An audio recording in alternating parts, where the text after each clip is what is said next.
Hello, Spookies, and welcome to the Rick or Treat Horrorcast, hosted by yours ghoulie, Ricky J. Duarte. My guest today is a fellow podcaster. He is a creepy motherfucker living in the land down under. Please welcome Danny Boy from the Creepy Crap Podcast. Danny! Danny boy? Danny? How the bloody hell are ya?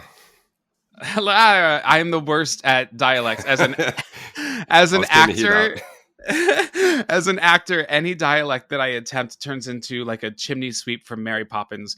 I can't. I hope that wasn't offensive. You come onto my podcast and I'm automatically making a massacre of the Australian accent. That's all right. It's always good to hear someone's impersonation of it. Now it's your turn to do an American accent. Hey guys, have you been down on the beach? Oh wow, that's so funny. That's what everybody does. It's very like Valley Girl. Have you ever been to America? Yeah, I've been a few times. It's pretty fun. I like it there. I went like in September. Oh, you were in New York, weren't you? Yeah, I went to visit you, but you didn't know where you live, so it took forever to find. No. I'll find you. Well, I'm sorry I missed you. Next time you're here, we'll have to tear up the town. Listen, I'm so glad to have you. Your show is fantastic. Why don't you tell us a little bit about the Creepy Crap Podcast? All right. Thank you, by the way. That was very kind. Making me blush. I know that you can't see that. But yeah, the Creepy Crap Podcast, it's initially something I did about 3 years ago. And I did it for about a year, and then work got really busy and I had to stop it. And then I tried a few other little ones, but then I was like, why not do what everyone else does? Rehash something that's old. And yeah, I started it up, but like for the start of this year. So you're literally the first guest I've been on since I come back. So this is amazing. Well, I'm your guest, but the first person who's asked. Well, I'm happy to pop your cherry. Be gentle. Your show is excellent. Danny Boy tends to select movies that are not maybe quite as well known. And you did an episode a couple of weeks ago, and I thanked you for sitting through the movie that you chose so that I didn't have to. Yeah, I hear that a lot. People are like, I just don't want to see it. You're doing us a service. You're welcome. But you have done a couple episodes that piqued my interest and made me actually want to watch the movies. You also, Danny Boy is a really cool ally of the queer community. You did a whole Pride episode last season about Rocky Horror Picture Show, and it's a lot of fun to listen to. It was a fun one. I had a lot of people involved with that. It was good. It was make-believe Christmas dinner. We all sat around the table and everyone threw in a clip. It was good. It's great. You're very supportive in the podcasting community. I really love that you do so many collaborations and get people involved and just kind of, lift other people up and share their voices. Thank you. That's very kind. Get myself through this. No. I'm already making him cry. We're not even 5 minutes in. Do this. No. I would love to know, was your week a trick or a treat? Oh yeah, I was waiting for this. I've been like, the treat's the good thing, right? Yes. That's obvious, yeah. It started off as a trick because it was really annoying. The old dating apps didn't go too well for me and really sort of annoyed me. So I just got psyched out with that and just deleted them the other day. But ever since then, things are going up. Like, this is good. A whole bunch of other things afterwards. Feeling good. So I'm ending it on a treat. Great. A treat. Can I answer both? On the Rick or Treat Horrorcast. It's one or the other, man. Dating apps. Dating apps they're rough, man. It's I'm only on a couple of them now.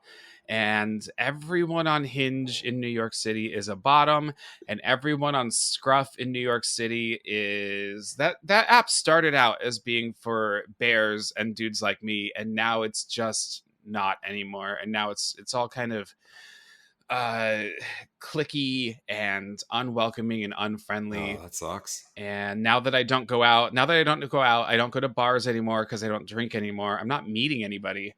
So me and my tube sock have gotten real acquainted in the last months. That poor thing. Yeah, no, I know how that is. I got these calluses and I don't work with tools. You should invest in some lotion. I think that'll help that. I've been using my tears lately. Oh Lord, my week has been a trick and a treat. It's Oh yeah, sorry. Should I ask you? yeah. Well, don't worry, I'll take care of myself here. Sounds like you have been. We are obviously on a 16-hour time difference right now, and so I woke up at 7 a.m. to record with you, which I'm so happy to do. Like, I'm not bitching about that. But we get all set up. It's late at night for you. It's early in the day for me, and my Wi-Fi is not working, and my Wi-Fi has been really slow lately. And if you have been listening to my show, I'm kind of giving little updates here and there about my fucking insane upstairs neighbors. And a couple of weeks ago, a whole SWAT team invaded. Well, now this guy's cousin is living up there, and I love the saga, the ongoing story. Well, it's just still sketchy as hell, man. It's not a fun situation. And so I just changed the name and password of my Wi-Fi, and everything works normally now. So I have no doubts in my mind that the motherfucker was stealing my Wi-Fi. That was pretty. You can imagine it's like with about 20 burner phones as well. Oh, absolutely. Like an unlimited amount of burner phones. We sell privacy. It's so we tried this at our scheduled time, and the delay was insane because of my Wi-Fi. And so all that I had to do was change my password, and now it's clear as crystal. I would have never thought to do that. Speaking of crystal, I'm pretty sure that's what they're doing up there. Hey. Hey. All right. Well, moving on. Listen, Danny, I love to ask my first time guests, what is your horror root? What's the first horror movie you remember seeing as a child? Yeah. My first one was my mum got me to watch the black and white, like Frankenstein. It was like basically the Universal monsters. It was Dracula, the Invisible Man, the Mummy, and Frankenstein was the first one, I think. Followed closely by Jaws. It was like, oh, they scared me as a kid. And then I watched them and I was like, I think that really led me down the path of like, but that's bullshit. That's not scary. Like, it's a cool movie and everything, but it's like, 80 years later, it doesn't do it that much justice. And then it sort of got me like, I want to watch more movies. What's a scary movie? And I just felt like just craving that scare. And I'm not trying to sound tough. I just feel like not many things give me a jump scare, but I would love it. I'm the same way. Those are great movies as intros to horror, first off. And actually, the movie we're talking about today has some allusions to the original Frankenstein as well. We'll talk about a little bit later. But I think I'm the same way. It's kind of hard for movies to scare me. For years, Hereditary was the scariest movie I've ever seen. Now, recently, Skinamarink really got under my skin. I don't know if it's out or available in Australia yet. Give it a year, and I'll be able to see it. Pearl doesn't come out till March. Are you kidding me? You haven't seen Pearl yet? Yeah, I feel like I already know what happens based off. Well, yeah, like everyone's talking about it, and I'm just like, oh yeah, we're a little behind here. Pearl comes up once an episode on my show. Yeah, no, that's cool. I was listen to the X episode. I pretty much know what happens in Pearl now. Oh no, you've seen X though, right? Have you seen X? Yeah, I've seen X. We had that. That was a brand new release recently. It's so funny to me because they were filmed in New Zealand, which is right next to y'all, and you still have to wait for them. Yeah, it's rude. Even if it was filmed in Australia, I don't think they would let it out first. That's so odd. Well, I mean, the studios are not based in these countries that they're filmed in.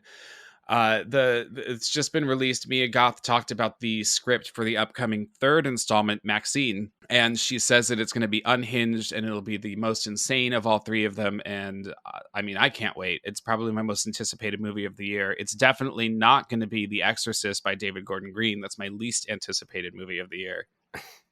Are we doing that again? He's driven the Halloween series into the ground. Now he's gotten his grubby hands on it's an Exorcist trilogy. Why? Oh, that's the plan. Yeah. You know what? We're not here to talk about that, I'm though. behind. Yeah, I'm behind on some of this stuff.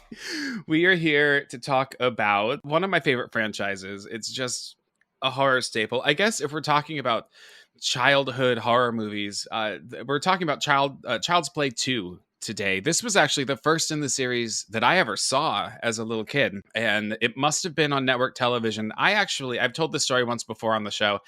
I had a My Buddy doll, which is what Chucky is based on. My buddy, my buddy, my buddy, my buddy. Wherever I go, he goes. My buddy, my buddy, my buddy, my buddy, my buddy and me. The good guy dolls have red hair. My buddy dolls had brown hair, and other than that, they looked almost identical. Oh, so the movie is them ripping off that doll? Yeah, they were kind of big in the 80s, so this movie took that design and altered it. So Chucky is kind of a mixture of My Buddy and Teddy Ruxpin. Hi, my name is Teddy Ruxpin. Can you and I be friends? Yeah. I really enjoy talking to people. I would like you. Teddy Ruxpin, the storytelling bear, comes with illustrated book and cassette from Worlds of Wonder. With the moving mouth, and he would play audio cassettes. I do know that one. Yeah. So my dad was very against me having a doll because real men don't play with dolls or whatever. and He's got a blow-up doll under the bed. But right. But I was, I really liked this thing. And then I happened to see Child's Play 2, and it must have been on network TV. I'm sure it was edited for content. But I couldn't look at My Buddy the same way after that.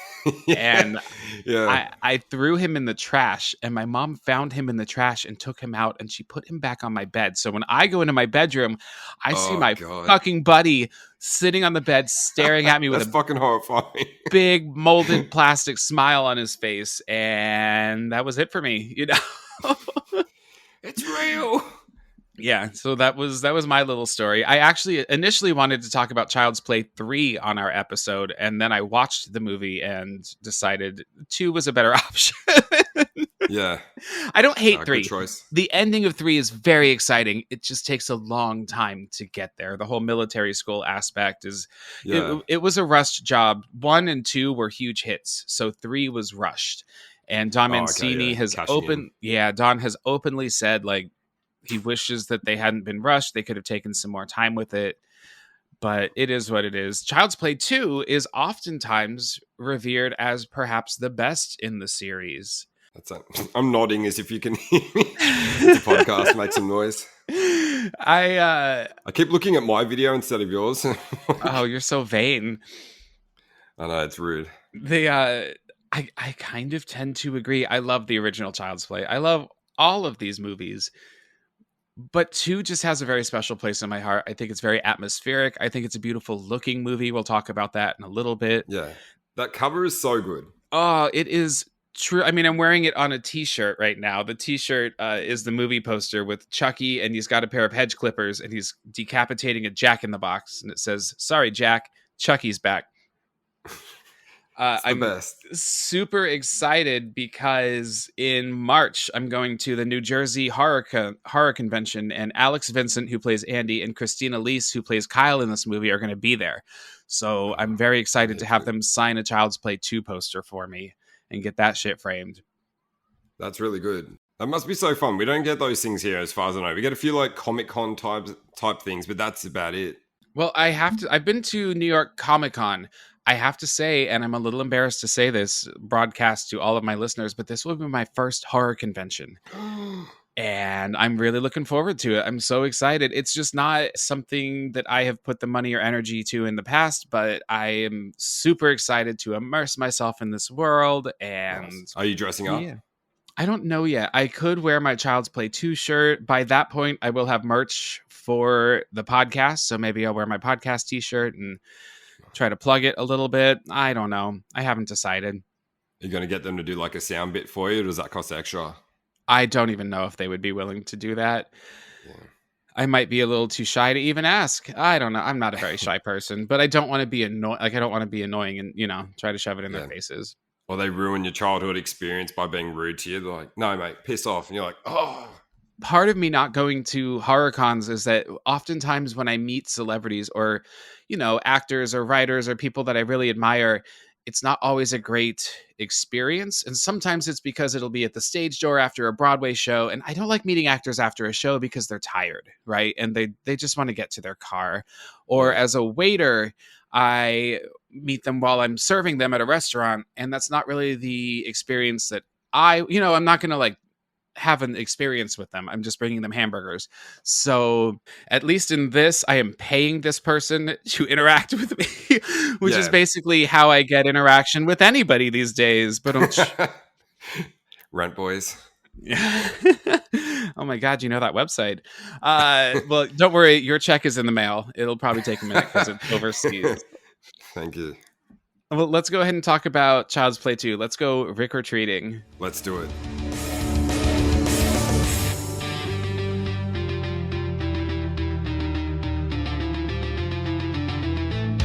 All right. Child's Play 2, created by and written by Don Mancini, who I have the utmost respect for. He has held the reins to this franchise the entire time. Are you a fan of the Chucky TV series? Do you have it in Australia? I haven't. I have not seen it. Oh, I keep seeing it. It's God. like season 3 is coming out. I'm like, fuck's sake. I haven't even seen the first season. Oh, it's Sucks. so good. The show doesn't suck. It sucks that I haven't got it. Yeah. Or know what it's I on. say all the time, it is the best show on television. Without a doubt. It embraces what the franchise is. It uses every single ridiculous plot thread and every single brilliant plot thread and ties them all together. Jennifer Tilly should have been nominated for a Golden Globe. It is a crime against acting that she was not. But of course, horror is never taken seriously. But man, she is just camp queen to the max. Don Mancini is a gay man, and he really appreciates, I think, the characteristics in an actor like Jennifer Tilly that all gay men appreciate, which is a voluptuous frame and a quick wit and an ability to have fun with her brand, Yeah, she owns it. But yeah, I haven't seen it. It's kind of sucks. It's really, I'd really like to. It's great because the lead character is a teenage, like a young gay man. And nice. For me, growing up and looking at the horror community, I didn't see a lot of space for myself. I related to the monsters, right? Because I felt like an other. I felt like out of place. Oh, yeah.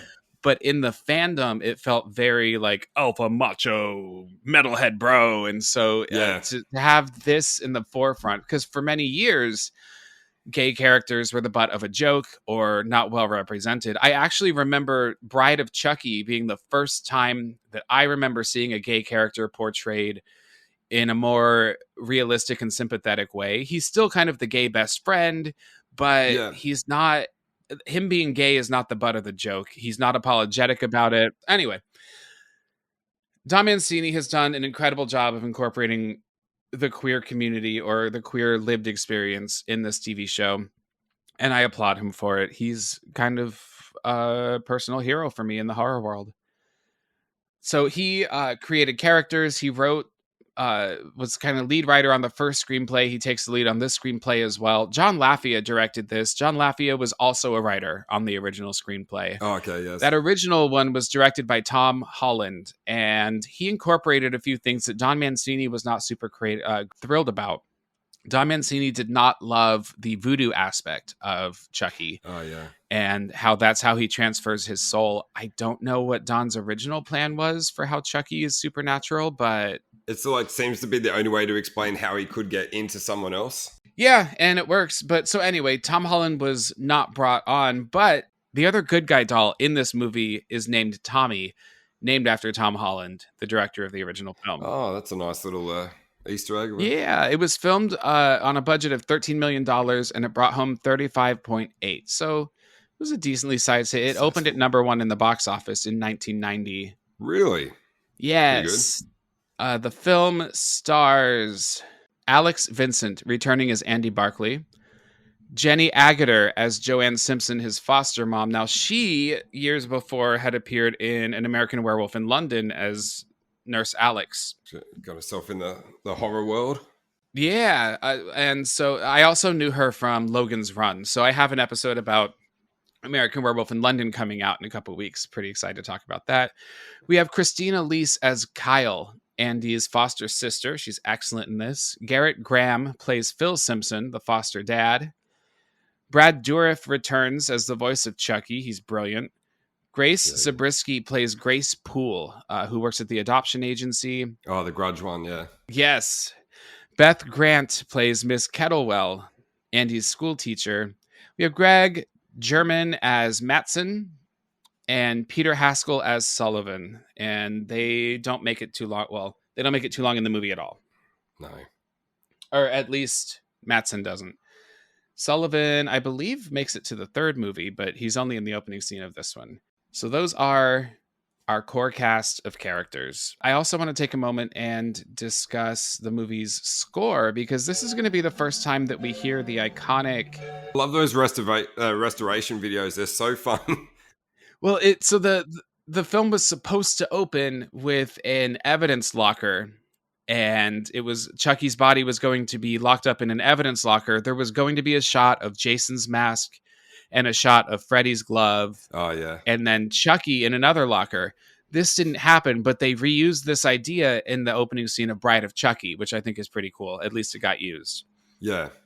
There was also going to be another scene featuring Andy's mom from the first movie in a courtroom scene where she's defending Andy and saying it was a doll that did all of these murders, and she gets committed into an insane asylum because of it. Oh, okay. Yeah, they only sort of hint at that. Hey, they're like, oh, she's in this, so that's why he's in the home. Yeah, which is unfortunate. They had access to her. She was on the set a lot of the time because her husband was one of the animatronic operators in the first Child's Play movie, and so he worked on this one as well. Yeah, because otherwise she would have just been in a home, probably, though. It would have been the court, place or something like. Yeah, it would have been the court scene where she's committed. Yeah, no, I was curious about the whole electric part because I couldn't tell if like he gets electrocuted because of the faulty equipment or it's because once he's 100% whole again, then it came out of him. Like it was like once the eyes went in, that's when I was really confused of like which one came first. I think it's a little bit of both. And like you mentioned Frankenstein earlier, this movie has a little bit of a similar, like an inspiration from it because he's brought to life by electricity. And then he goes searching for, quote, his maker, but is denied by his maker, right, to become real. And then is denied by his maker and seeks vengeance. It's like a Manhattan episode. Right. It's the same thing, right? He gets woken by electricity. Exactly. So also in the end, toward the end of the movie, there's a security guard watching the original Frankenstein. So it's there. Oh, It's a loose inspiration, but it's there. So rather than the opening sequence that I just described, we have the credits rolling over a refurbishment of the Chucky doll. At the end of the first movie, he's burned up in a fireplace and then he's shot through the chest. And so we have Chucky's burned corpse and they are scraping off all of the burn marks. The tooth scrapings are just like it's They didn't even make the teeth white. I was like, why would you like they gave up on the teeth by the look of it. They made everything else shiny but not the teeth. Well, it's a little bit of a cop out, I think, the fact that they are refurbishing this doll. They're doing this to show investors in the company who produces Chucky, the Play Palace Corporation produces good guy dolls. Yeah. So they're refurbishing the doll to show the stockholders, hey, we know that this little boy claimed that this doll went on a killing spree, but look, we have the very doll right here and there's nothing wrong with it. Yeah. We can continue producing good guy dolls. It's been a couple years. PR, the negative press has died down. Let's start making money again. Yeah, which backfires instantly. Actually, I noticed when I rewatched the movie again, I've watched it 3 times this week. When I rewatched it last night, they're walking through a hallway of the Play Palace Corporation, and they have a couple different models of Chucky on posters, and one of them is a black Chucky. Oh yeah, I saw those different ones doing different things. Or like a black good guy doll. So I think it's really interesting because Don Mancini is incorporating all of these little nods to past movies in the TV series.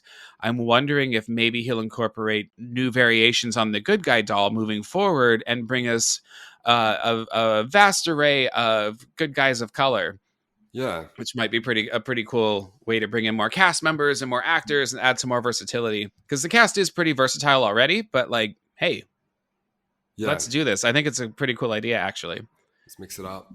Did you notice one part, which I don't know if it was only me thinking it, the part just before that electricity scene happens, when he's pressing the buttons?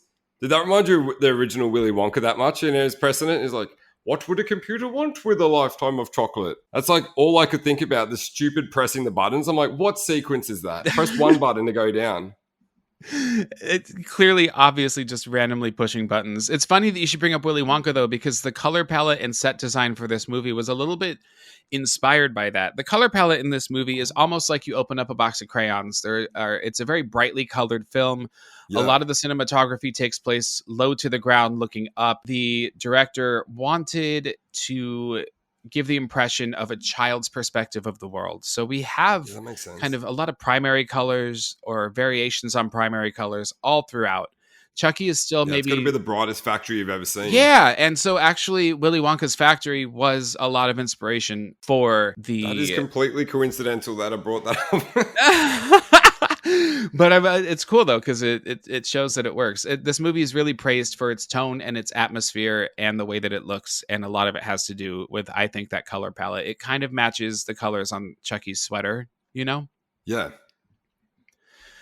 So, as you mentioned, they are refurbishing this doll. They scrape all of the burn parts off. They recast a face and spray paint freckles on him. And it's just a really cool opening sequence. And then when they go to inject, they have this machine that kind of injects eyeballs into the mold of the head, right? As they do that, it sparks electricity. The insides of Chucky's eyes turn bright red. And because this electric charge electrocutes the man who's operating the machine to death, and his skin's burned pretty badly. He looks all red and a little bit peely, and he expires. Nails the backflip though. The what? He nails the backflip through the window. Oh, yes. 10 out of 10. Crushes that shit. I have a question about the restoration scene as well. Like, yeah, we see Chucky naked, which is probably the only time we see him with no clothes on. Clearly has no dick. How does the baby scenes happen later? I know how babies are made, but I'm just like, how is he making a baby with Tiffany later on when he's like, is he grow a dick because he's human at some point, or? I think that must be it, because in Bride of Chucky, before their sex scene, Chucky looks at Tiffany and says, I am anatomically correct. Yeah. So, and a seed of Chucky was supposed to show his dick, and I think you can find that clip on YouTube now, but it was cut from the movie. That the censors hated everything about that movie. I love Seed of Chucky. The scene was cut, or he was? This watch the YouTube clip and you'll find out. Yeah, I know. So to-do list after this. I think because after, as Charles Lee Ray is in the doll body, he starts to turn more human with, the doll turns more human. I'm assuming if we're just going to reach for something here, he eventually grows a dick. Good question though. It ran through my mind a lot of the movie, like, because it starts off with his like bare nothing body. And I was like the Ken doll body sort of thing. I was like, where's the dick? That's a question I'm asking myself all the time. Couldn't watch the rest of the movie just thinking about it. And I thought, how do the rest of these series make any sense? So we do have Sullivan is the head shareholder or the owner of the company. He's an old grumpy man. And then Mattson is this weaselly dude who he's the one who's trying to get the Chucky doll back into the room, right? Back into the room for the stockholders. Yeah. And so typical of these years, like these movies, a little offsider who's like just does whatever he can. He's a little scumbag. He'll do everything just to get everything. Yep. Sullivan, he's trying to kiss Sullivan's ass. Very 80s kind of yuppie kiss ass. Yeah. Lowbrow, lower down employee. Sullivan, the owner of the company, says, I need you to sweep this guy's death under the rug. Don't let anybody find out about it. And we are not moving forward with reproducing child. So caring. Yeah, we are not moving forward with reproducing good guy dolls. And Mattson says, what should I do with the doll? And Sullivan says, shove it up your ass. I love that scene. It's like, he just doesn't care. Not at all. He doesn't give a shit about anything. I'm covering up a murder for you. And he's like, what should I do? Fuck. Like, I didn't give a shit. It's not his problem. I'll go to jail for you, whatever. It is his problem in the opening scene of Child's Play 3, though, because Chucky comes for him. So we cut to Andy Barkley, who is now 2 years older than the last film, so he's 8 years old, and he's been in foster care. We learn everything a little bit quickly. His mom has been institutionalized for insanity because she agreed with him that Chucky did all of the doll did all of the murders in the first movie. He is being given to the Simpson family. Not those Simpsons. Don't. So Phil and Joanne. Now, these two characters in the original screenplay were written more sympathetically. You learned a lot more about them. In the movie, they come off as cold and unfit as parents, right? Dad's a dick. In the film, and the reason that Jenny Agady took the role, she hated horror movies, right? She was a fan of American Werewolf in London because it was a little more, quote, highbrow perhaps, but she wasn't excited about this movie. She only took the role because the character had some weight to her and she was sympathetic. And then they cut all of those scenes for time and maybe to make it seem like Andy was a little bit out of place in this home. But the original story that was cut was that the adoption agency just wasn't letting them adopt. She quit her job to be at home more so that they could foster children, and they just were not being allowed to actually adopt a child. So their whole story was we want a child really badly. Yeah. Did it say why they weren't allowed to have a kid? Not to my knowledge. Apparently all of these scenes were restored for the edited television scene. They had to make up some time, so they put them back in for the TV version that I probably saw when I was a kid. I just don't remember any of that. Yeah. Yeah, because they don't say... You get the vibe that, like, she wants kids, but he doesn't, but just kind of goes along with it. A little bit. And then he's shitty about it the whole time. Or he specifically is not convinced that Andy is a good fit. He comments that, Andy's troubled. Grace, the woman at the adoption agency, explains that, Andy had been through a trauma, but his child mind couldn't fathom what really happened. So he made up a fairy tale that Charles Lee Ray, the Lakeshore Strangler, had possessed the doll and committed all of these murders. Yeah, it's not a selling point of like, oh, hey, this kid kills people, but he doesn't know about it. He's cool. He's over it. Or like she says something like, oh, he's moved past that now. And you're like, has he? Like, I don't know if that's true. Seems like, can I have a look at the other 40 kids? He's sitting with a therapist and he still claims that it was Chucky. Yeah. He hasn't moved on at all. No, and nor should he. False advertising. Everybody's telling him that he made it up, but obviously he did not. So they do end up taking him home. They already have a foster child at home, Kyle, who's a teenage girl. She's very cynical. She's been through a lot of the foster cycling system, very street smart, but they take him home. On the way home, you get a little bit of a sense that they are inexperienced with children.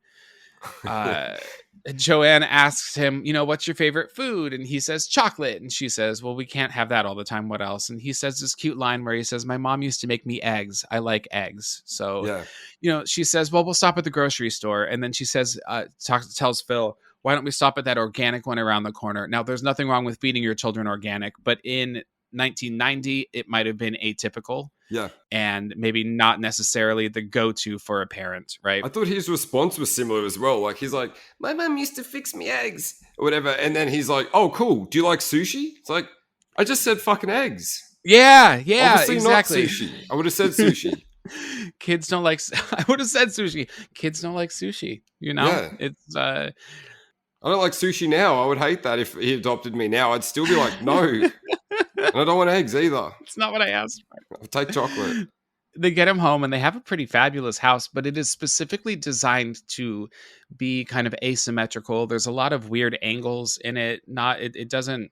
Corners don't meet properly, Yeah, that was weird. You get a good view of it. Again, that color palette of... These are more muted primary colors, I suppose, throughout. I love all these different perspectives. It's so good.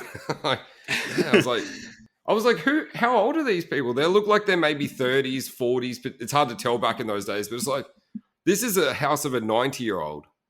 Yeah. All that shit. Well, Andy is immediately drawn to this very expensive, old-looking ceramic figure. And funny story, the figure is of a midwife tending to an infant. And now Jenny Agady is the star of Call the Midwife on the BBC. Completely unrelated, but a little coincidental. But Andy Nice is told fact. not to touch that. It's an heirloom and it's very important to Joanne. Are you about to say the line? Because it's like, I thought that was like so harsh of like Andy. Say it. Like, where he's like, oh, my mum handed this to me, and like my grandma handed it to my mum, and my mum handed it to me, and he's like, who are you going to hand it to? And she's like, anyway, go to your room. I was like, oh, Andy, read the room, mate. She just adopted you. She clearly has no kids. Damn. Yeah, that's pretty cold. They give him a little tour of the house, and she shows him his bedroom. And it's, well, I think before that, she probably introduces him to Kyle. Kyle's in her room smoking a cigarette. Joanne takes it away from her and says, "You're crazy. Phil's going to kill you if he sees you smoking." Kyle is wearing like a leather backwards cap and a silver chain and like a just black dress. She just looks really 1990, you know? Yeah. The necklace is a key. I love her in this movie. If I'm not mistaken, I think she went on to be on 90210. I can't verify that. I'm a little young for that. But Oh, yeah. she's great in this movie. I think that her chemistry with Andy is very, very good. They've got some good scenes together. Can I say what she looks like? I feel like she's Please. like the baby of Molly Ringwald and like Pink. She feels like if you put those two together. Yep, that's perfect. She looks pretty similar. Can I ask about if you had an issue with this as well? It's like, what's the dad's name? Phil? Yeah. Yeah. Do you think it would have been smarter for him at some point to have said, here's my list of rules, instead of just every time Andy does anything, rule number 1, don't run, or whatever. And then it's like, oh, he just keeps saying, don't touch. I'm like, tell me the rules so you don't yell at me when I've done something that I don't know was a rule. Yeah. I thought it was so strange. He's constantly giving like, I think he only says twice, but it's like, what are the rules then? Yeah, I think that's fair to say. I mean, again, inexperienced parents. There's a novelization of Child's Play 2 that I would love to read, but apparently as soon as Andy meets him, he thinks to himself, there's something about Phil that he just doesn't like. He calls Phil grumpy. He asks Kyle, is Phil grumpy? Yeah. In a scene a little bit later. And Kyle explains what fostering parents are like in her experience, including abusive at times. And she says, these people are not that bad compared to what she's been through. Yeah. Yeah, surprised they didn't go darker with that. You thought it might have gone like a darker turn with that. Like, oh, at least he doesn't put his hands on me or something. You're like, oof. Yeah, she implies that perhaps in the past she's had some problems with physical abuse or negligence, perhaps. But, they don't dwell on it. No. Joanne also asks her, it's been 2 weeks. Why are you not unpacked? And Kyle says, why? What's the point? I'm just going to be leaving soon anyway. She says she's basically never been anywhere longer than a month. Yeah. Joanne asks her, will you be home for dinner tonight? It's Andy's first night here. And she says, no, I have to work again. I'll be 18 soon and then I'll be on my own. She's making up a lie. She's going to a party, but where's your paycheck? We see that she's on her way out of the foster system soon. So Andy is shown his new bedroom, and it's a pretty cool bedroom for 1990. Like if I was a kid in 1990, I would have been pleased with that. He's got a giant toy chest. He's got one of those. I had one too. It's an inflatable clown that's like a punching bag. Oh, yeah. With the weight at the bottom, so it just keeps coming back up. Yep, I totally had one of those. And it's a cute moment. Jenny Agady or Joanne says, oh, you like those toys? You should look in the closet. There's more. And he opens it up and he reaches for a skateboard on the top shelf. And when he pulls it down, a good guy doll falls on top of him and he screams and runs. Andy is very quick in this movie. He learned his lesson in the first one and he is not fucking around in the second movie. Yeah. Rule number 2, don't run. Exactly. Yeah. And like they fucked him up with the truck as well. Like it's like within like the drive and him going to that bed, they've already like thrown Chuck in his face twice. It's like, I'm already traumatized. Give me a break. Joanne says, I'm so sorry. I did not know that was in there. We have so many children in and out of this place. It must have been left behind. So she does feel bad. Phil just tells him it's just a doll. Like, quit your bitching, eat some Wheaties, Quit the reason you're in the orphanage. Exactly. Exactly. He's not as feeling and empathetic or sympathetic as Joanne is in the situation. And a lot of those toys are really old as well. Like not Which one? like a mixture, but like some look like they were like old, like ones you couldn't even play with. Like they look like they're from like 50s or earlier or something like that. Yeah, there are some on shelves and some hanging on the wall that are clearly purely decorative. Yeah. Like, and it'd be like, Uh, he can't even, they're like, oh, they're all yours. And he touches him, he gets yelled at again. It's like, oh, for fuck's sake, don't put him in the room then. She asks him, do you like your curtains? I bet you like your curtains. I bet blue is your favorite color. I made them. Which, how dare you force gender stereotypes on a child that you just met, Miss Foster Mom 1990. Yeah.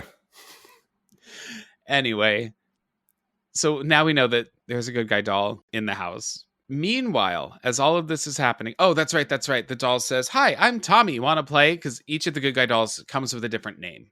Yeah. Which is why That's pretty Chucky works, because the serial killer who's in Chucky's body is named Charles Lee Ray. So he just adopted the name Chucky to blend in with the rest of the good guy dolls. Meanwhile, as all of this is happening, Mattson, the Weasley underling who restored the doll, is carrying the doll to his car. It's raining out. He can't fit the doll into the trunk of his car. He slams the hood down on him, or the trunk again and again and again. It won't close, so he throws him in the back seat. Keep doing it, it'll eventually work. Right. Throws him in the back seat, and as he's driving, he answers a call on his car phone, which is such an insane concept now. Yeah. Because they're like plugged into the console. Yeah. Well, and it's just, we have cell phones now. But he's talking to his girlfriend, and he says something like, oh, 2-week anniversary. Let me grab the vodka. I know what that does to you. Yeah. Yeah. Just wait till I'm there. Don't start without me.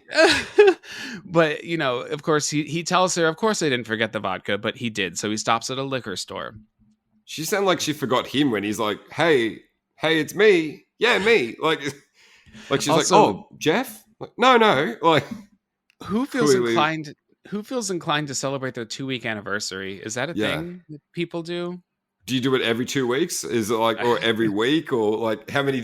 What dates are you celebrating? I don't know. You're setting up a bad precedent, I reckon, doing that. Seriously, you're never going to be able to keep up with this. So he's in the liquor store. He has this whole interaction with the guy behind the counter. The guy's like, we only take cash. And he says, well, I have a gold card. I don't carry cash. Like, he's very yuppie, right? Yeah. I don't carry cash. I have plastic. It's as good as cash. Exactly. While he's in the liquor store, Chucky crawls into the front seat and pulls Andy's file. The guy has Andy's file because he's trying to, he's been trying to convince these shareholders that Andy was wrong. So he has access to the file if we stretch our minds a little bit. Chucky has opened the file, found the phone number to the adoption agency, and he calls Grace, the woman at the adoption agency, and says, is Andy Barkley there? And she says, he doesn't live here anymore. Who's this? And Chucky says, it's his uncle, Charles. So now he finds out where Andy is, right? I love that she just gave the details away. Yeah, a little bit foolish, I think, especially if he uses... Straight away. Oh, your uncle? Okay, that's all I need to hear. Well, and he says Uncle Charles when she just told The Simpsons Charles Lee Ray. Charles Lee Ray, the Lakeshore Strangler. Like, she knows who he is. Yeah, no connection. She seems to be the only one who works there as well. I think she's a bit worn out. She's so tired. I did notice in this movie, Kyle has short blonde hair and Grace has curly brown hair. And in the original movie, Andy's mom has short blonde hair and her friend Maggie has curly brown hair. And I think that might have been done on purpose. Yeah, the mother figure has the same hair each time. Basically, yeah. At least in the first two movies. So, the what's his face? Mattson gets back in the car. He's driving and Chucky pulls a gun out on him from behind. And Chucky fucks with him a little bit. The guy's like, please don't kill me. You can take my money. Or, because he says again, I don't carry any cash, but I have a gold card. You can take it. And Chucky, he says, bang, you're dead. And he shoots him, but it's just a water gun. And Chucky laughs. This movie introduces Chucky's maniacal laugh that we we've grown to love. In the first movie, he giggles a lot, but he doesn't have that thing going on that he does in this movie, which is instantly iconic. I love him tying him up though. He does virtually everything with toys. He's tying him up with a skipping rope. Yep. I love when he does that. He's got the water gun. I mean, in the first movie, his first murder weapon is a toy hammer. Yeah. Good point. Yeah, it's not original then. Mattson thinks that he's going to survive, and then Chucky pulls a plastic bag and smothers him from behind, suffocates him from behind. And that's the end of Mattson. And Chucky now does he have access to a car? How's he gonna find his way there? He can't. That was drive. a good point. I would assume he's literally walking the street. He can't reach the pedals. And people just, I don't know what they think. It's no one question. I never question how he transports around. Yeah, because he can't drive. Because the first movie, he's fucking with the pedals while the police officer is like steering. And then I think in Bride of Chucky, maybe he takes the wheel and Tiffany uses the pedals or something like that. Yeah. Anyway, so Chucky has found his way to the Simpsons' home. Yes.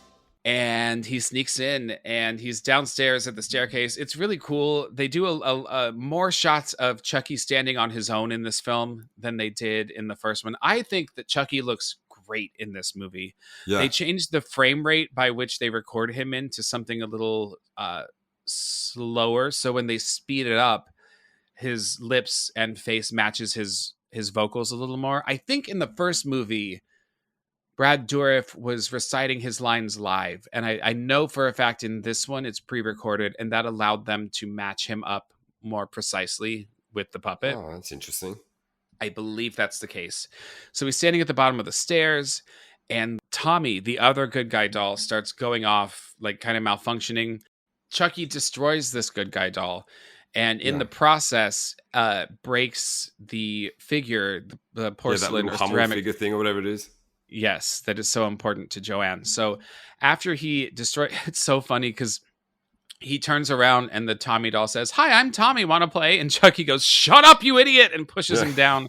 And then he beats his face in. So then he buries Tommy, the good guy doll, under the swing. Yeah, with a toy shovel. He has that zinger line. He says, "Eat dirt, Tommy." He's so punny in this. And now he is going to assume the position of Tommy the doll. For the love of God, finish that sentence. He's worked his way into the home of the Simpsons.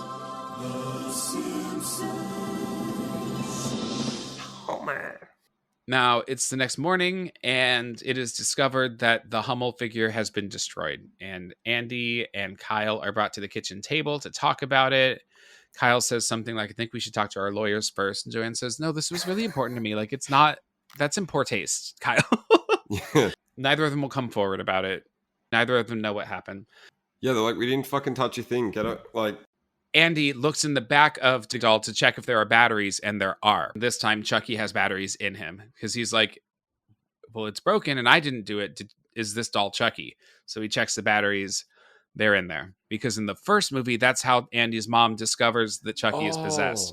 Because she opens him up. It's a big, scary reveal when she opens up his battery pack and there are no batteries, but he still talks. And so then that's when she threatens him and she's like, "Cross that question out." I'll throw you in the fire. And then Chucky comes to life and he says, "You fucking bitch, you filthy slut." And it's real scary. The first movie is scary. Yeah. That night, Kyle sneaks out and Andy has been tied to his bed by Chucky with jump rope, right? With skipping rope. Yeah, he's got a weapon of choice in this movie. Yeah, and Chucky says, "Hey, Squirt, you ready for me to possess your body?" And so he starts the whole Ade Due Dambala voodoo curse. And right when he starts it, Andy's bedroom window opens up and Kyle starts climbing in and Chucky tells him, "Oh man, you're going to get it as soon as I have access to you." And which is a sentence I really wish I could hear anytime soon. "I've got ropes in my room, Chucky, if you're wondering." The foster parents bust in. Kyle is caught climbing in the room. Andy's tied to the bed. It looks really bad. Yeah. And as soon as he gets untied from the bed, Andy punches Chucky in the face and is like, "Kill him, kill him." He's like, Andy is not fucking around in this movie. Yeah. No one will believe him. He's pretty quick, but like she doesn't even question like, "How the fuck did you tie yourself up like all limbs?" She's just like, "Oh no, you did it yourself." Kyle doesn't get a chance to talk, but I believe Joanne and Phil assume that Kyle tied him up in some weird... Yeah, they do question that, don't they? They're like, You Yeah. did that so you could go out. That's it. Yeah, so that she could sneak out. They instantly write off everything that's happening and just blame her. Yeah, Not the fact that he's tied up or anything like that. exactly. Or why Chucky's in the room again.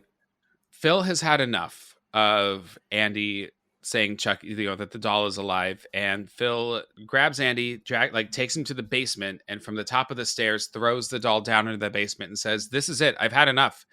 We're going to bed. This doll isn't alive." He's an angry guy, hey. He's super pissed. When they close the door, Chucky sits up and he has a nosebleed, and he says, "Oh no, like I'm turning human again." So once Chucky tends to evolve in his doll body to having like a bloodstream and organs, and once that transformation is complete, he is stuck in the doll forever. Unlucky. I'm a real boy. I believe he's after Andy because their souls are tethered because he started the voodoo process on him. Oh, yeah. Always wonder why he always went for him. At the end of this movie, he fails and becomes human in doll form. And so in the third movie, he's after Andy for revenge. It's too late. Now he's just pissed and wants to kill Andy. Next morning, they're off to school. It's Andy's first day of school. Andy's looking behind him as he and Kyle walk to the bus stop, looking everywhere for Chucky, doesn't see him, gets on the bus, and the kids are shits. They're little shits. One of them shoves him. He's just not going to have a good day. We see as the bus pulls off, Chucky's legs kicking under the undercarriage of the bus, and he pulls himself up. So he has followed Andy to school. Yeah. Are there holes on buses usually? Or is it just underneath? I think he's holding on to whatever bars the brakes are attached to, or I don't really know. I don't know anything about buses or You don't know the underbelly of buses? Motor vehicles or any of it. I thought that was weird. I was like, I don't think there's a hole in the back seat of buses people could just climb up in. No, he's under the car, like in that movie Cape Fear, right? Where Robert De Niro is clinging to the bottom of the car. He's so scary in that movie. Didn't The Simpsons do that? Or it was Sideshow Bob, and they drive through a cactus field or something stupid like. That's hilarious. I would not doubt it. That's for all funny.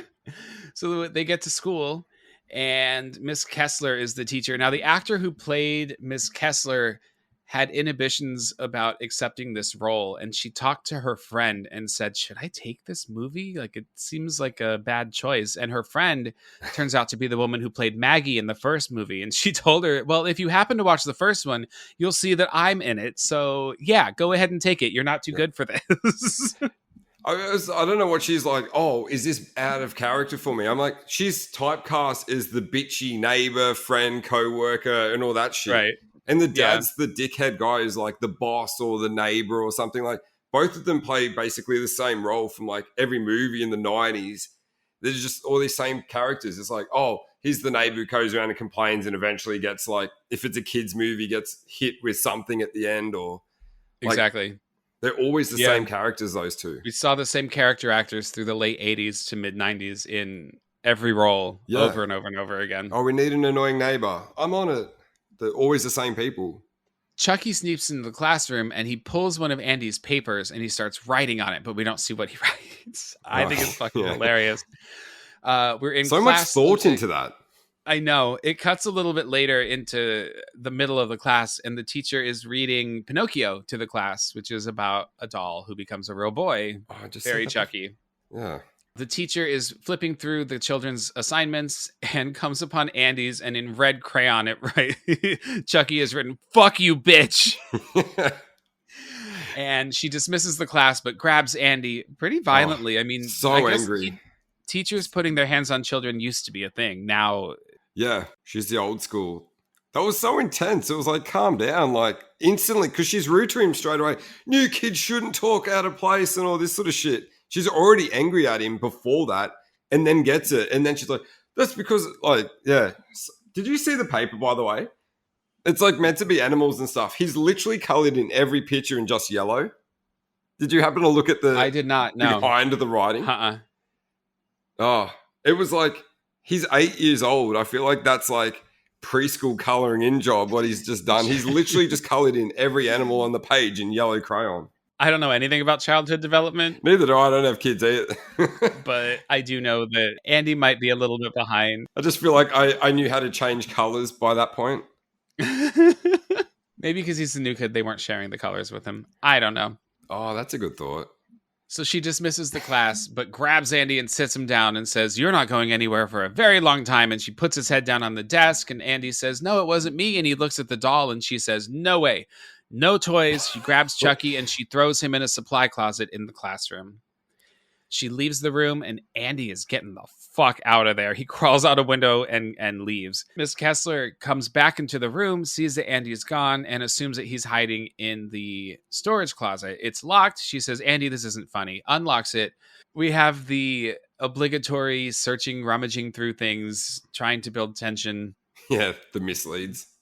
And suddenly Chucky emerges from a bunch of clothing that's, children's clothing that's hanging in there, and he jabs her with a bicycle pump and inflates. Like, So he good. pushes the pump in. She screams and falls backward, and we get this really cool shot of Chucky walking on his own. You don't see puppeteers or anything. Yeah. It took them an entire day just to get this shot right. And he's got a yardstick in his hand, and he's beating his fist with it. And I believe... do you know what he says? He says something funny. I don't remember. I didn't write it down. My focus is that would have taken forever to kill her with that. With his little arm, I don't think his power is that strong. Like, he has a pump that can inject someone and pump the heart straight away. Like, a couple pumps straight in the chest, in the lungs or something. He could punch a lung, kill her so quick. And he's got this like little ruler just smacking in for so long. I would have loved to see how long that would have taken to kill her, or why she didn't just get up. He has strength because grown adults have to fight him off, Yeah, I didn't think about that. I was thinking about like a little doll strength, and I was like, that's pointless. But yeah, because I think like at least when he uses a knife, it can go into someone pretty easy. But that was the only weapon I've seen him use where I was like, that seems stupid, but that makes sense. Well, this is the first kill I ever remember seeing Chucky do, was killing his teacher. So that first time that I saw this movie when I was a child, this was the impression in my brain when I looked at my buddy doll, right? Oh, right. Was this murder. We see, it kind of cuts to outside the school, and we just see the bloody ruler through the window, up and down, whacking Miss Kessler to death. I didn't think about the strength thing. I was really like, that's going to take forever. Right. She'll be healing before it gets like the next bit of damage coming. She's like, "Can I just get up now?" They never mention that teacher's death either in that movie. No, they do. They do they? get home. They get home, I did and not do good research on this. no, it's okay. The foster parents aren't blaming Andy for the death, but they're thinking, like, they ask him what the hell happened, and he blames Chucky again. Oh, right. I thought they were just pissed off that he ran away. Yeah, no. So Andy, he tries to warn his foster parents about Chucky, and Phil is not having it. And he said, like, he considers returning him to the foster center. He's had enough, It's not a fit. It's not working out. He's not even my kid. So that night, Andy sneaks out of bed and goes down to the basement. He grabs an electric carving knife that you might use to carve a turkey on Thanksgiving. I wish we had those. Which I just realized is not an Australian holiday. Yeah, that's what I saw. I'm like, oh, wow, that's pretty cool. I don't know if they sell them here, but I've never seen one. We had one when I was a kid, and it was used once a year on Thanksgiving for my dad to carve the turkey. I don't know why you wouldn't use them for everything. I feel like it'd be so good. Just cut your sandwich in half or whatever like that, unless they're just not that easy to use. Well, I was sitting there thinking, like, ours had a plug in it. It had to be plugged into a wall. Is this one battery operated? Because he's just roaming around the house with it. Yeah, but Seems anyway, a bit he goes early down for wireless technology. Goes down to the basement, and Chucky is gone. Because when Andy tells Phil it was Chucky, Phil drags him to the basement and says, "Look, the doll is still down there. Like, it was not him. You're fucking crazy." That was well played for him to sneak in. Don't you reckon? Agreed. Like, I thought that too. Yeah. He kills the teacher, runs down there, lays there, hoping he gets caught again. And like, but how angry was the dad, like Phil, when he's like, open the door. And he was like, and Andy's like, no, I'm not doing. And he's like, he looked like he was going to be like, I told you to, like, I was like, calm down. You've had the guy for like 2 days and you already want to beat him up. I'm like, is this why you've gone through so many kids? It very well could be. I mean, also, I'm not defending Phil's behavior, but there's a lot of terrible shit happening real fast surrounding this child. Chucky, a lot of reason to be like, we shouldn't have got this kid. right. Chucky's great at covering his tracks. And I think this word is misused and overused all the time in today's culture, but he gaslights the fuck out of Andy too, Oh, yeah. in the proper actual term that it's intended for, not just my boyfriend manipulated me or lied to me. He's gaslighting me. That was the diction. What's the famous dictionary? Webster's word Urban of the year. Oh, no. Word of the year was gaslighting, and people don't even use Really? it correctly. Kills me. So anyway, back to the movie. So Andy descends the stairs. They're kind of jagged, creepy, weird basement stairs, and he's got this knife, and he's just checking behind things. He opens up the dryer, and he wastes no time. He takes that electric knife and starts stabbing the clothes that's inside of it. Like, Andy is not fucking around anymore, and I love that about him. He's on the offensive the whole time. Yep. We don't even have basements. Do you know how interesting seeing a basement in every horror movie is? We don't have attics or basements. So every time they walk through, and it's this huge area that's like the whole width of like the floor plan or whatever of a house. I'm like, why don't we have this? This is like a third level of a house. This is so good. You have that in attics. And I'm like, we don't have that shit. Why do you have basements? I grew up in Phoenix, and we didn't have either of them there. Phoenix is in Arizona. That's the desert, and we just didn't have them. They are very prevalent in kind of the Northeast and the East area where I'm at now. Is it something to do with the environment? I never understand why some places have it and don't. I don't know. I know they're not as common in parts of the South because it rains more down there. But I know, like, the West Coast of America is newer than the East Coast, and so I think it just became cheaper and cheaper to build houses without basement, you know? Yeah. And that's America, faster and cheaper. But I was just curious. I was like, every time I see them, I'm like, oh, how they never utilize this space? They always fill it with so much like that place was so much random shit, like Buddha statues and like all these weird things underneath. It's like they just buy stuff to fill the basement with. I'm like, you could clean it out and make a room out of it. Some people Numerous do, but they're rooms. mostly commonly used for storage, I'd say.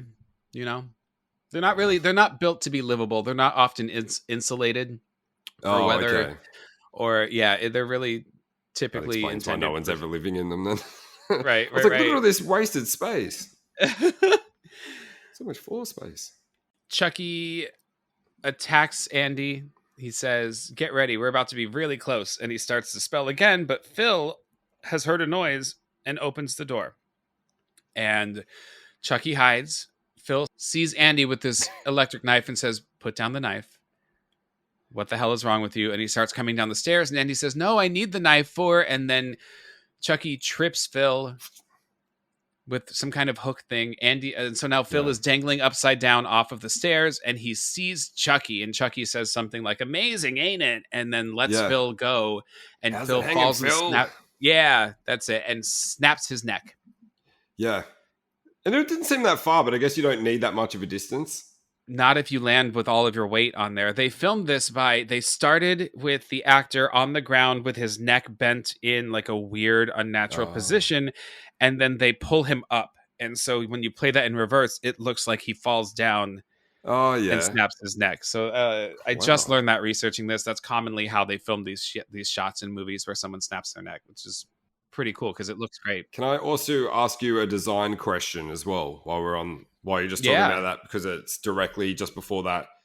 When two adults are wearing pajamas like that in bed, is that implying like any two adults at any point? Is that basically them saying we're never going to have sex again? I did notice that they are both wearing the worst pajamas of all time. Yeah, they are not feeling sexy. There's nothing sexual about that. They're like, they get into that bed, they know they're just going to read a book for like an hour and go straight to sleep. Yep. Yeah, I would say that that's probably the case. They are definitely not getting it on lately. Yeah. Okay. That's just hilarious. wondering. Well, no, I'm glad we both had the same feeling. Yeah, it's horrible.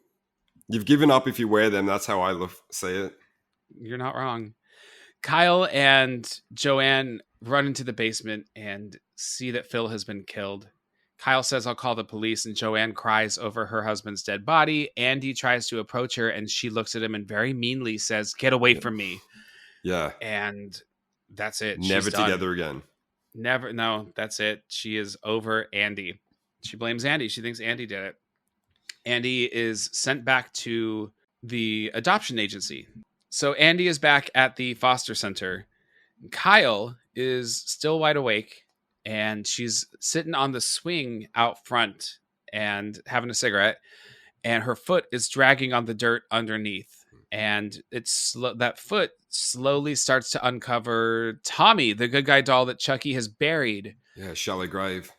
Yeah. So now, just before this, Chucky, who everyone thinks is Tommy, has been thrown into the trash. This also mirrors what happened to me as a child a little bit, because when Kyle unearths the original good guy doll, Tommy. Oh, I thought you meant you got thrown in the trash. I got you. No, yeah, no, the no. one where your toy got thrown.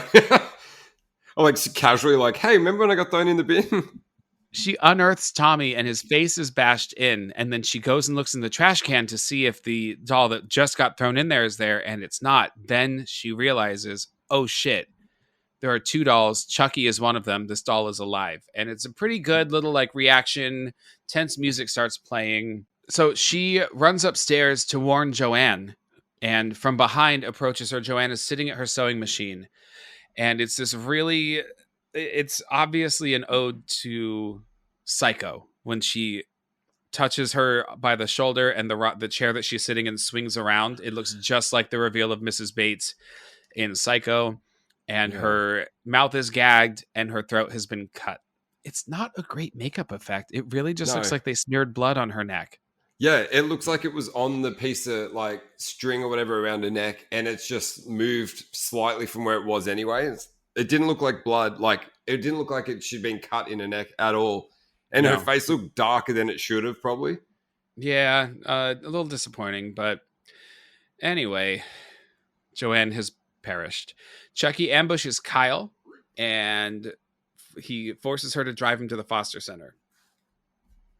They get there, and I Chucky... love that drive. She's so like, she doesn't care. She's like, it's a station wagon. I'm not going to, like, she's just talking to him like it's some friend, like telling her to hurry up.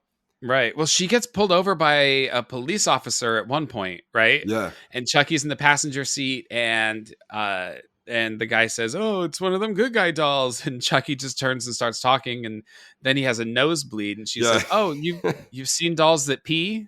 Well, this one bleeds." Yeah, just casually. Like, that's all he needs to hear. Oh, cool. Yeah. Have a good day then. They get to the foster center, and Chucky pulls the fire alarm, so all the kids escape. They clear out, and Grace approaches with Andy and says, "Kyle, what are you doing here? You're the one who pulled the alarm." She's holding Chucky, and she says Chucky did it.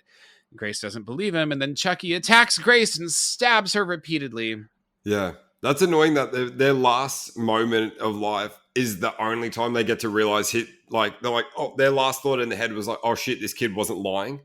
Yeah, but I think Chucky relishes in freaking somebody out right before he kills them. They don't even get a second to. They're just like, oh no! Like every person sees he's alive at the last very second, and then they're gone. They don't even get to enjoy it.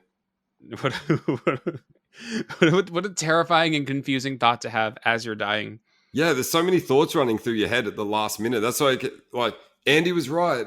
This toy is real. What the fuck? I'm about to die. Like there's so many thoughts, and then it's just like dead, and you're like, oh. God, I should have listened. Oh, God. We should have never took Andy back. They are on their... Wait, she slams on the brakes on the way to the foster center, right? Yeah. So, yeah. Puts so she slams on the brakes at one point, and Chucky flies through the windshield. And he's got the knife, and he's like, women drivers. Yeah, that's right. He's always got time for a little quip or whatever. A little zinger. Zinger, that sounds better. It took me so long to write a note, so I was like insult, quip. I could not think of a good word. Zinger, that was a good one. They are forced to go to the doll factory where the good guy dolls are produced in order to complete this ritual. Why is that? I never understood why you had to go there for that. Don Mancini, in his original idea, wanted 1 million Chucky dolls to come to life. Oh, and so I do believe that he's brought... I mean, he should have just been able to do the ritual at the foster center, right? Yeah. Yeah, don't he's know. doing it every other room that he can. Right. So they're brought to the good guy. It was originally planned to have multiple Chuckies at once, but budget, one animatronic Chucky doll was so expensive. Yeah, Trying to have all of these other ones wouldn't work. But the there's so factory is many. filled with hundreds, if not thousands, of boxes of good guy dolls stacked on top of each other. Now, the movie was originally supposed to take place at Christmas. So that would explain why there are so many good guy dolls in mass production already created. Of course, this doesn't happen, but season 2, there is a Christmas moment in season 2 of Chucky. So they do get to fulfill that little fantasy a little bit. And not a single worker either. Like in a factory, like it's 100% completely machine run. Well, it is the middle of the night. We do have the one security guy that we'll get to in a minute. But there's a bit of a chase scene through kind of a maze of boxes of Chucky, of good guy dolls. Yeah, that looked awesome. It's intended to mirror the end of The Shining when they're running. I wondered that. I literally thought maze. that it was like a maze scene, but they've just done that, like these little homages or whatever to like, is that the right word? Like, yeah, little tributes or whatever to these horror. That's exactly what I thought. Yeah, it's on purpose. I finally got a reference. Chucky and Andy are separated from Kyle. Chucky knocks Andy out and starts the ritual. And there are clouds swirling in the sky. It's that really cool 80s fast-moving clouds forming in the sky above a ritual area. It's used like in Ghostbusters, right? I wish they would use effects like that still. It looks... I don't know. It still holds up. Everyone knows what's going on. Exactly. However, upon completing the spell, Chucky discovers it's too late, and he is now trapped inside of this body. Sucks to suck. He should be happy he's human, though. That's kind of a plus. At least there's something. I mean, but he's human, but stuck inside of a doll body, so his options are very limited. Yeah, that's true. Why the fuck does Kyle take Andy through all those stupid mazes? Like, they go up the conveyor belt and stuff like that. Walk around. And you can see at one point, like the second one where the exit's there and it's going to where the eye popping machine is, and they could just walk around. And I feel like it's almost like I had a theory that Kyle was there on Chucky's behalf to fuck around with Andy just to give him a sense of freedom. Oh, we're going to get out of here, because she goes up a conveyor belt with wheels when they can walk around it just to come back down. And then the other one, they walk through to try the door that's on the other side when they could have walked around it. And then she just taps the door briefly. It doesn't even look like she tries the handle. And she goes, it's locked. There's nothing we can do. And then goes back to another like stupid trap that's in a conveyor belt. And I was like, why is Kyle taking Andy through all these stupid obstacles? Like for no reason. Like, is it to try to lure him into getting trapped at some point? Like trying to get Chucky to follow them up? But I never understood why they didn't just roam around. If they were only looking for the exit, why did they go through all these weird things, do you reckon? Danny, you're ruining this movie for me. Yeah, I'm used to pulling movies apart. Because it's not scary that way. But that's what I thought. Were they trying to lure him in or something? You can pretend I didn't ask that. We wouldn't have the terrifying sequence of them climbing this, like a picture a conveyor belt with like spinning like pipes, right? It's meant for boxes and stuff to slide down, and so they're trying to climb it, and Chucky's right by. You're right. They could have just bypassed. I feel like I've destroyed the movie for you. They could have just bypassed this, but they don't. Chucky's right behind them with a knife. It's actually really effectively like Chucky is on Andy's tail. Yeah. No, that's what I thought. Maybe they were trying to lure him into these so he gets trapped. And I thought, okay, that makes sense then. But otherwise, I just wasn't sure. No, you're right. It doesn't make any sense. They get to the top of this thing, and Kyle shuts a gate. You're doing great. Kyle shuts a gate down on Chucky's hand, and Chucky is trapped. And so they escape. They're running away from Chucky, and Chucky he rips his hand off. It's still stuck in the gate, and we see that he's got like a bloody stump now. Yeah, that looked pretty cool. He's like full on human now. Yeah, he's got like tissue, like muscle tissue and blood on the inside, but Chucky shoves that stump onto a blade and he's screaming in pain. It's real gross. And now Chucky has a blade for a hand. Meanwhile, I was gonna say, is that meant to be an Evil Dead reference or no? That was I wondered that too. Yeah. Maybe a little bit. Maybe a That little looks bit. heaps cool. Just the blade right in there. It looks so gory. Just shoved it right. He's like, ah! Yeah, it's Looks gross. awesome. It's so gross. Mm.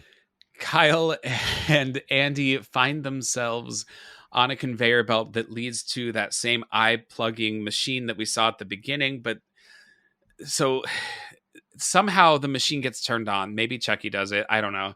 So now all of the conveyor belts in the factory are running. The doll production thing is it's quote making dolls, but everything's going haywire. Kyle gets through this eye punching thing first and then tries to get Andy through. And it's like, Andy, you just need to like, just crawl through. It's fine. Yeah. You know, anyway, they finally get through and now they're on the other side of it when they could have just walked around. A security guard sees some commotion happening. He's watching the black and white Frankenstein. And then he looks over at the security footage and sees all the, sees all of the dolls on the conveyor belt stacking up because it's clogged. So he goes to fix it and crawls underneath this eye punching machine.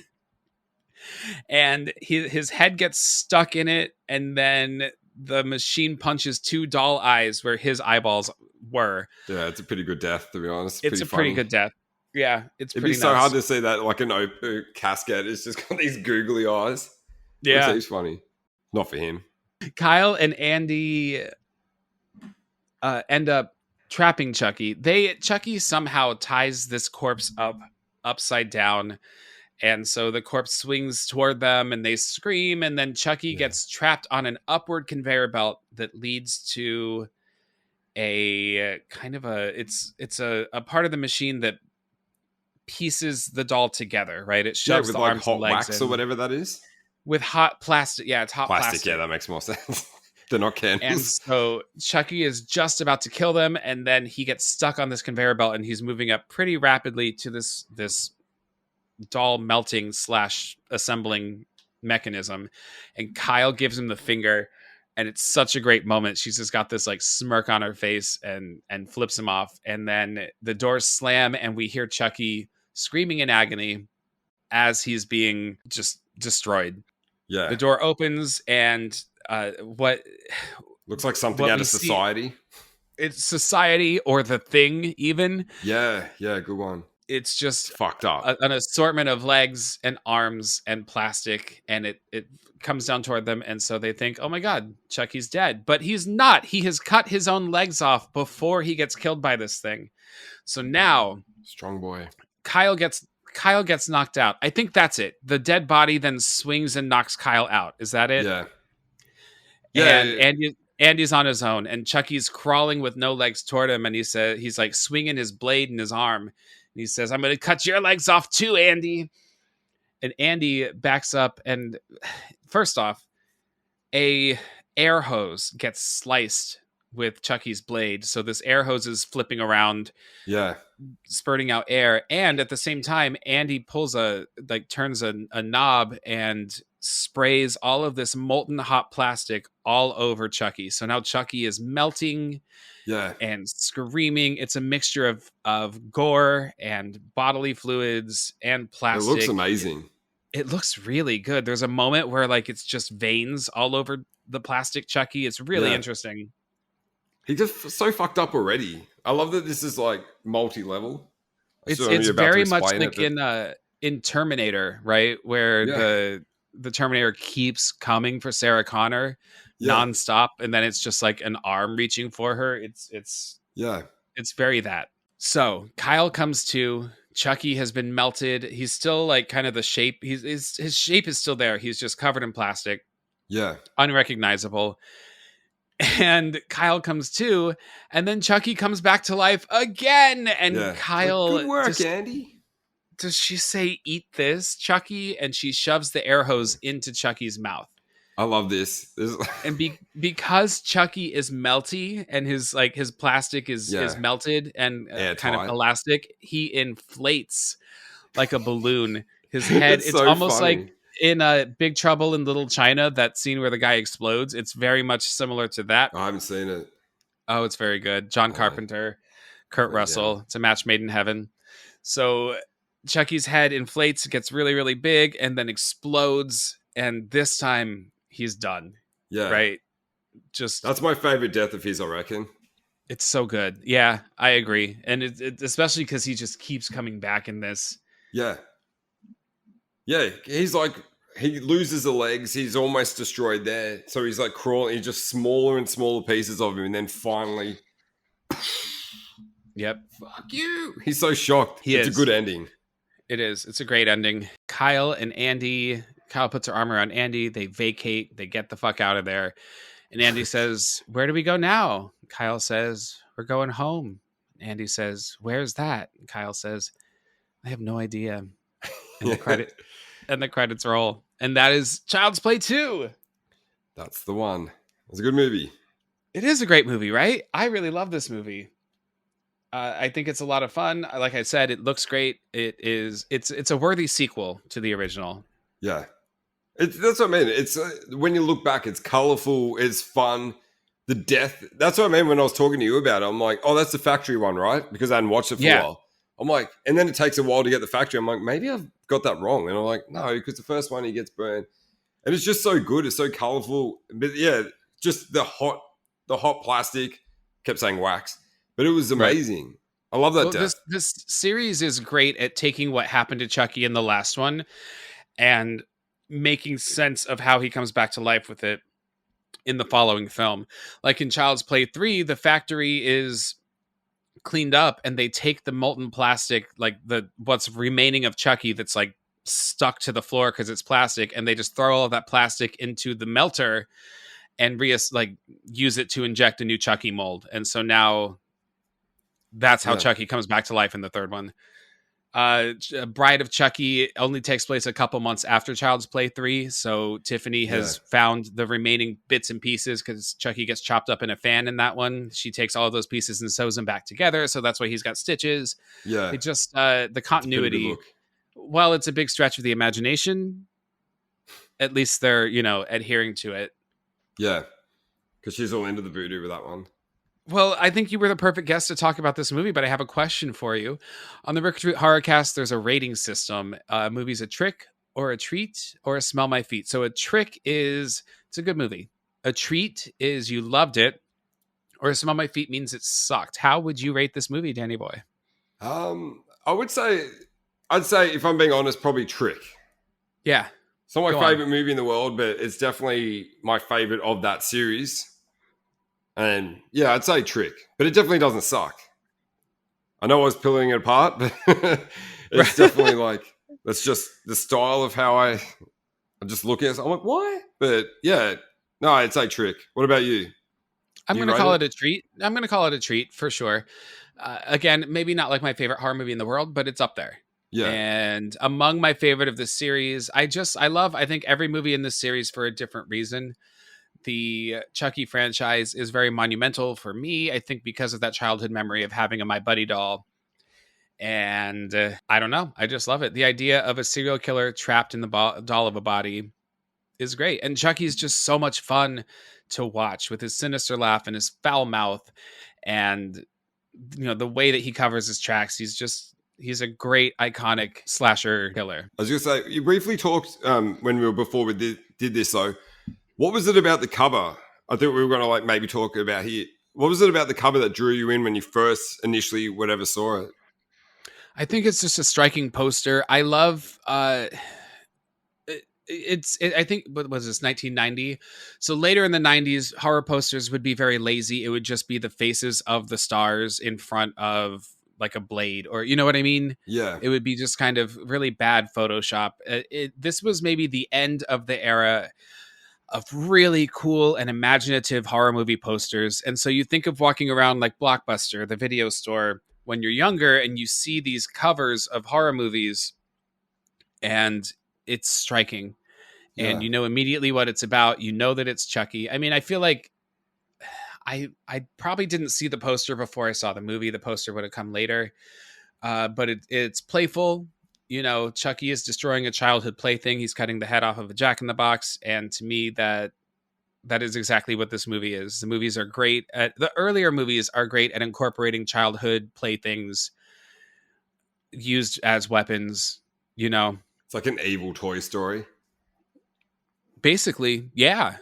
Yeah, I never thought of it that way, but totally. You know, in the movie Toy Story, Sid, the evil neighbor, the scary neighbor kid, his carpet in his house is the carpet from The Shining. Really?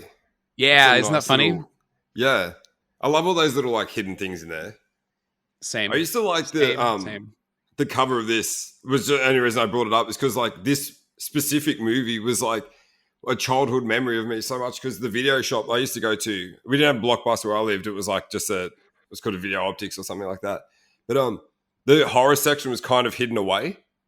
So like it was always like, oh no, you're not old enough to get a horror. But it was always nice to sneak down there and look at the covers. And I always remember looking at that so good. But it was also right next to the porn movies. So it's like, oh wow, you'd be looking at that, but also like taking a side look over like what's on the side. But yeah, I used to love looking at the covers. They were always so good. Like you'd see that in Hellraiser and all these other ones. You're always like, I can't wait to watch these. And then when you watch them, they're so fun. But yeah, just that was one of the first horror movies that ever grabbed the attention when I was a kid. They were the best. Totally. Yeah. Not enough to buy a shirt though. That you beat me on that one. But how many horror shirts do you have, by the way? It's literally my entire wardrobe. Oh. I'm not exaggerating. It's horror movie shirts and Disney shirts. Nice. And most of the Disney shirts are Disney villains anyway. So oh yeah, nice. This might be adding to the reason I don't get laid. All right. Well, listen, I cannot thank you enough. I had a really great time on this show with you. I knew you would be the perfect guest to talk about this movie with. Where can my listeners stalk you? They can get me at all one word, Creepy Crap Podcast. That's TikTok and on Instagram, just Creepy Crap Podcast, all one word. And that's where you can get me. That's all I have, just Instagram, TikTok. So easy peasy. You are one of my favorite podcasts out there. I'm just so glad that we connected and that I discovered your show, or you discovered mine. I don't know who came first, but but we weren't going to talk about that. Thank you very much for taking the time. Thank you so much for having me. It was amazing. It was amazing. I can't wait to have you back if you'll come. I would definitely. Thank you for having me on your show.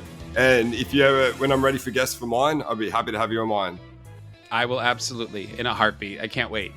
Yeah. But this time, you will be waking up at 7 a.m. and I will be up. That's fair. To record. Hey man, I really appreciate you. And listeners, thank you very much for checking us out. And we'll see y'all later, spookies. Thanks for coming Rick or Treating. You can follow the show on Instagram at Rick or Treat Pod. It'd be a real scream if you'd take a moment to subscribe, rate, and review the show on whatever platform you're listening on. The show's spooky intro and outro music is a cover of Camille Saint-Saëns' Danse Macabre, with orchestrations composed and performed by Lestat von Monlicht. Links to the artist's music can be found in the episode description. Check him out, he's frighteningly talented. Rick or Treat Horrorcast is independently produced by me, Ricky J. Duarte of Rick or Treat Productions. If you like what you heard, tell a friend. If you didn't, well, they're coming to get you, listener.